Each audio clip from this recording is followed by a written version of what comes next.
4 marks ने 2 सप्ताह तक बिना कुछ बोले चुपचाप ध्यान करने का निश्चय किया। उन्होंने अपने इस अभ्यास के प्रतीक के रूप में एक मोमबत्ती जलाई, जो कि उन्हें हर वक्त यह याद दिलाती रहेंगी उन्हें बिना कुछ बोले बस ध्यान करना है। इसके बाद उन्होंने ध्यान करना शुरू किया।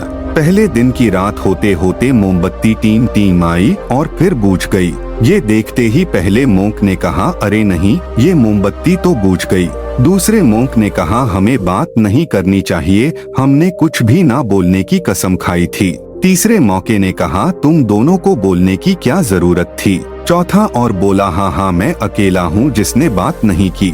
दोस्तों, उन सभी के बोलने की अपनी अलग अलग कारण थे, लेकिन चारों में से प्रत्येक नहीं बिना कुछ सोचे तुरंत ही अपने विचार रख दिए। उनमें से किसी ने भी स्थिति को सुधारने का प्रयास नहीं किया।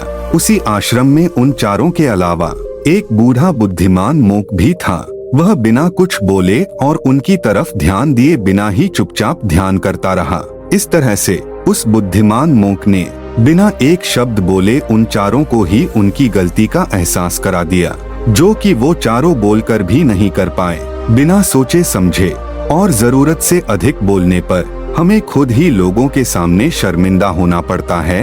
एक समझदार व्यक्ति कभी भी बिना मांगे किसी को सलाह नहीं देता, क्योंकि वह जानता है कि बिना मांगे दी गई सलाह का कोई मतलब नहीं होता और ना ही सामने वाला उस सलाह को मानता है। लेकिन आजकल लोगों ने अपनी प्रॉब्लम बताई नहीं कि हम उन्हें सलूशन देना शुरू कर देते हैं, जबकि 99% केसेस में जब लोग हमसे अपनी प्रॉब्लम शेयर कर रहे होते हैं तो वो हमसे कोई सलूशन नहीं सुनना चाहते, बल्कि वो तो सिर्फ ये चाहते हैं कि हम उनकी बातों को ध्यान से सुन लें, और इससे उन्हें कुछ समय के लिए शांति महसूस होती है, क्योंकि हम उन्हें जो सलाह देंगे ये उन्हें भी पता है।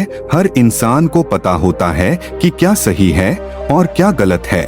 इसलिए जब अगली बार हमसे कोई अपनी प्रॉब्लम शेयर करें तो हम बस उसकी बातों को ध्यान से सुने, सलाह देना शुरू कर दे जब तक कि उसने मांगी ना हो, क्योंकि सामने वाला इंसान बस हमसे इतना ही चाहता है कि हम उसकी बातों को ध्यान से सुने और समझे।